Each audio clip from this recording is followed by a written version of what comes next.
tribunal de la télé. Vous le savez, c'est votre nouveau rendez-vous sur People 24 du lundi au vendredi à 21h tous les soirs de la semaine. Comme ça, on a le temps de découvrir de nouveaux visages en télé et ça fait plaisir puisque vous, chers amis téléspectateurs, vous venez sur le plateau et on débat ensemble, tous ensemble, de l'actualité des médias, de la télévision, les émissions qui vous ont marqué, celles que vous avez le moins aimées, etc. En fin d'émission, vous le savez, vous découvrez également un classement qu'a décidé de mettre en place la chaîne People 24 en partenariat avec la chaîne Télé-Réalité TV. C'est le hit de la télé-réalité. C'est tout simplement un classement qui mesure les personnalités de la télé-réalité préférées des Français. Pour ce faire, c'est extrêmement simple. Il vous suffit de voter au numéro qui s'affiche actuellement au bas de l'écran. Et à partir de maintenant, on va écouter cet être qui est à côté de moi qui s'appelle Vincent. Vincent, de quoi vous voulez nous parler aujourd'hui ? Eh bien écoutez, je vais vous mettre en situation. Il fait froid, c'est le mois d'octobre, il y a du vent, il y a de l'air, bon pas forcément chez toi puisque au Sénégal il fait chaud et il fait beau, mais voilà, on est en France, voilà, vous avez le petit feu de bois chez vous, mais il n'y a pas de copine, il n'y a pas de copain, il n'y a personne, sauf votre chat. Votre chat Miaou que vous adorez tous les jours, eh bien vous avez envie de prendre un petit apéro, bah lui aussi, bah ça tombe bien parce qu'il existe une boisson à base de vin. Alors attention, non alcoolisé, que votre chat pourra boire avec vous. Attention, c'est pas des bêtises, c'est une marque américaine, c'est très sérieux, qui s'appelle Apollo Peak. Donc ce sont des boissons où vous avez à base de betterave et d'herbes biologiques. Donc c'est sous forme de vin. Donc vous avez plusieurs vins. Vous avez par exemple le le Pinot Miaou, le Cabernet, ou alors le Moscato. Donc il faut savoir, voilà, vous pourrez boire un petit apéro avec lui. Alors attention, l'abus d'alcool est dangereux pour la santé, mais là pour le coup il n'y en a pas. Alors le seul petit problème, c'est que ça peut exciter votre chat, puisqu'apparemment ça excite les hormones sexuelles. Voilà, bon maintenant à vous de voir. Mais une chose m'intrigue, c'est une boisson qu'on peut carrément partager, c'est-à-dire elle est aussi bonne pour les animaux que pour les chats. C'est pour les chats, pour prendre un petit apéro avec votre chat. Voilà, mais c'est sous forme de vin en fait, non alcoolisé, avec de l'herbe biologique et de la betterave. Bah écoutez, on vous applaudit Vincent parce que franchement... Et justement, donc oui, c'est américain et je vous propose de regarder cette petite vidéo de Genside. C'est parti.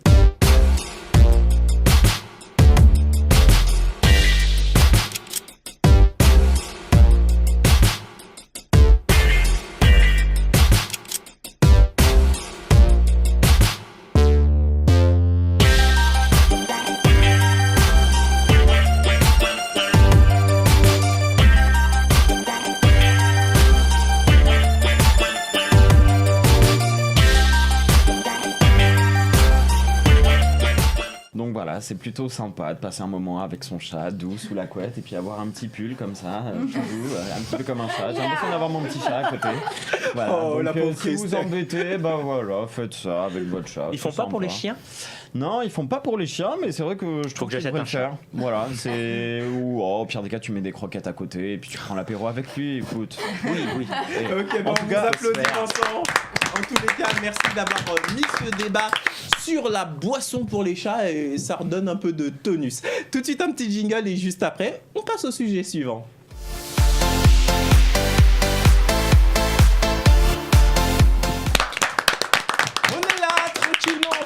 Au poste d'un tribunal de la télé. Le principe, vous le savez, nos amis téléspectateurs, vous parlez de ce dont vous voulez dans l'émission. Et immédiatement, c'est notre ami Mejdi qu'on applaudit. Mejdi, de quoi vous voulez nous parler ? De Michael Bizet, qui est donc un agent de personnalité de télé-réalité, enfin qui était, maintenant qui ne l'est plus, qui a divulgué sur Twitter la conversation par message privé qu'il avait eue avec Jazz et Julia Paredes, qui sont toutes les deux mamans maintenant, et où dans cette conversation on peut apercevoir la demande de ces jeunes femmes qui venaient de sortir du monde de la télé-réalité pour être notamment avec un agent qui puissent les accompagner dans leur booking, les accompagner dans leur placement de produits et tout ça.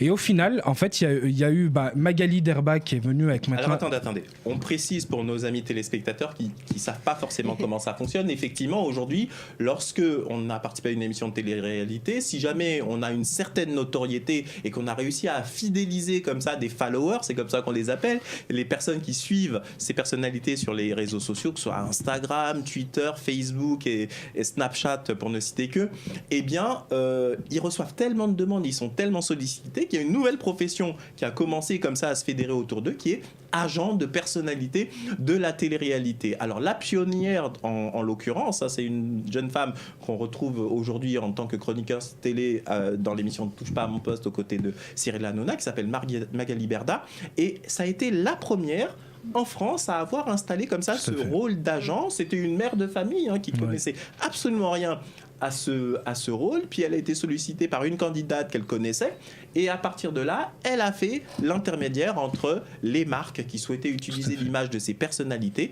et effectivement les personnalités elles-mêmes, et aujourd'hui elle est à la tête d'un beau business qui fédère beaucoup de monde. Et à côté de ça, d'autres se sont mis sur ce marché, dont le fameux Michael Bizet. Donc on vous redonne la parole. Donc en fait, il a divulgué sur des messages où on voyait que Julia et Jazz demandaient donc à travailler en partenariat avec cette personne. Et en fait, il y a eu certains clashs. Les deux femmes maintenant sont parties travailler avec Magali et tout ça. Et au final, du jour au lendemain, il a divulgué ces messages où en disant regardez-moi, je sais plus, il a utilisé une expression qui a été choquante en fait. On verra juste après les conversations que j'ai aussi ramenées où il les remballe très clairement. On va pas le voir juste après, on va le voir maintenant. Allez. Comme ça, nos amis téléspectateurs vont se faire leur propre opinion et on en parle immédiatement.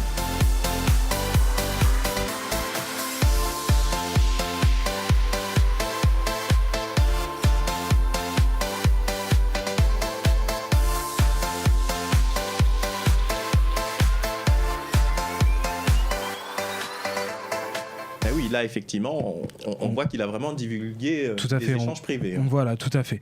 Après, certes, maintenant, il y a une concurrence entre lui et la société de Magali maintenant, et donc ils se rachètent entre eux les personnes, les personnalités. Et aujourd'hui, j'ai trouvé ça. Alors, qu'est-ce qui vous a choqué ? C'est le fait le fait de divulguer ces messages de demande de travail, en fait, limite. Je suis désolé, mais on fait pas ça, quoi. C'est pas normal. Moi, je t'écris par privé pour travailler en collaboration avec toi. Toi, derrière, effectivement, si j'ai pas le contrat avec toi, je l'ai avec quelqu'un d'autre, tu te permets de divulguer ces messages-là, c'est pas normal. Alors, je vais demander à nos amis téléspectateurs ce qu'ils en pensent. D'abord, rapidement pour répondre à un point, c'est illégal. Un échange privé n'a pas à être communiqué au grand public. C'est-à-dire que si ces jeunes femmes souhaitent se retourner contre lui, elles peuvent porter plainte. Il faut le savoir, on n'a pas le droit comme ça d'échanger des échanges qui sont faits dans un contexte strictement privé de cette manière-là. Delphine, vous qui êtes justement attachée de presse, vous imaginez communiquer au grand public un client que vous avez eu, avec qui vous n'êtes plus satisfait, et comme ça déverser, ça peut casser l'image carrément d'une entreprise en l'occurrence. Je suis étonné qu'il ait pu avoir l'idée de le faire comme ça sur Twitter. Il se doute bien des conséquences de ce genre d'acte. C'est fou, ne serait-ce que d'avoir l'idée de le faire, je trouve. Il enfreint toutes les règles de confidentialité, d'éthique même.